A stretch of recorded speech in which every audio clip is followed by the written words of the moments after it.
men ikkita qiz tarbiya qilganim uchun men qizlarning tarbiyasini juda ham go'zal bo'lishini xohlayman. Chunki o'zimning qizlarim ham shunaqa chiroyli tarbiyalangan qizlar deb bilaman-da. Kichkina paytida maktabga bormay yoki gapirtirib shunaqa holatlar bo'lgan. Keyin men uramiz-ku, to'g'ri bo'ladi-ku, urganman. Shunda qo'lim og'rigan. Keyin shu paytda bizda psixiatriyada darsimiz bo'lganda, Shahnoza Shahzodayevning professorimiz dars o'tganlar.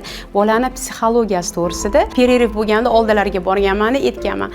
Mani qizim bor, lekin urishib qo'yganman. Hozir siz darsda aytyapsiz, urishmagin deyapsiz. Men urdim, qo'lim og'ridi desam, keyin aytganlar, hech qachon urishmagin, faqat yaxshi gapirgin, mehr bergin, qilayotgan ishini maqtagin, deb o'rtoq bo'lgan, dugona bo'lgan. Shunda san juda ham oson bo'ladi qizingni tarbiyalash.